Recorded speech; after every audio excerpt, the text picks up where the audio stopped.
बबुआ के फुआ कहा तरी कि हमारा नहीं हरवा सैया अब भइले भतीजवा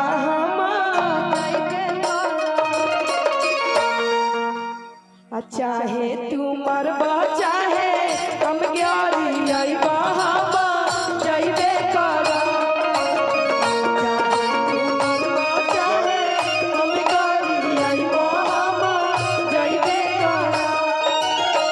हमरा नहीं हरवा सैया भइले भतीजवा हम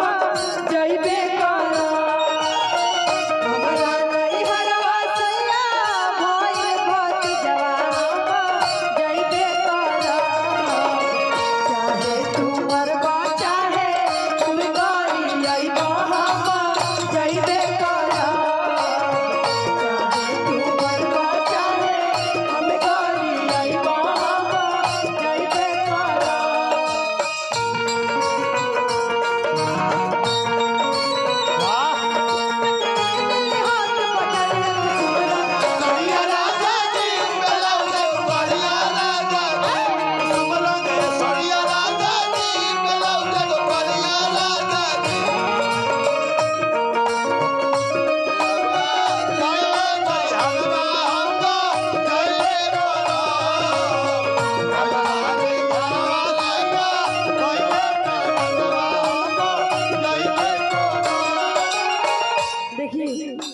बबुआ के फूफा कहत रहे उनका चिंता धले लेबा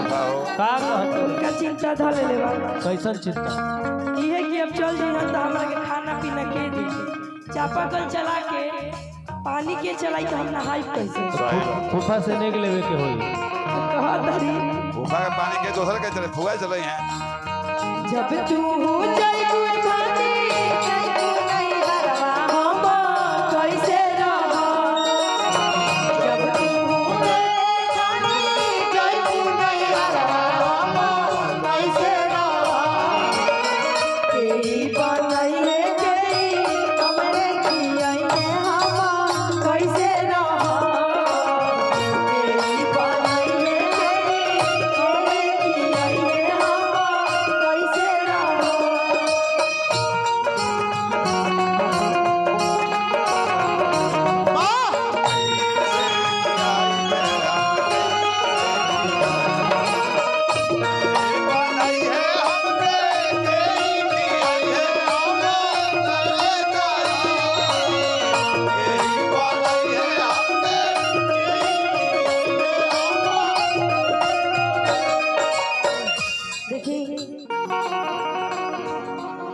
मतलब कि बबुआ के फुआ कहते बेबी फुआ और के बाद का कहत बेबी और गुड़िया फुआ शादी हो गई बा कि ना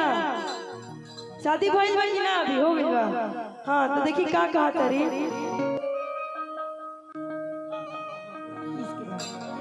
कि एक दिन बनई हो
कहता रे कि के चलाई है पानी के नहवाई है हम कैसे रहा चलाई है साबुन के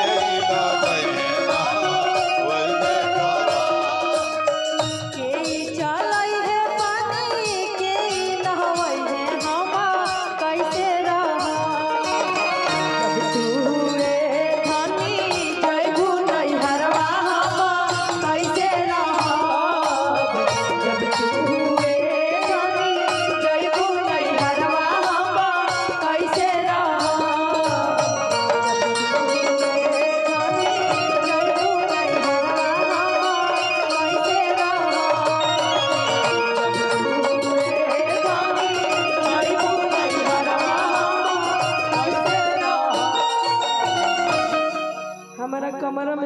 टेन हवाई राजा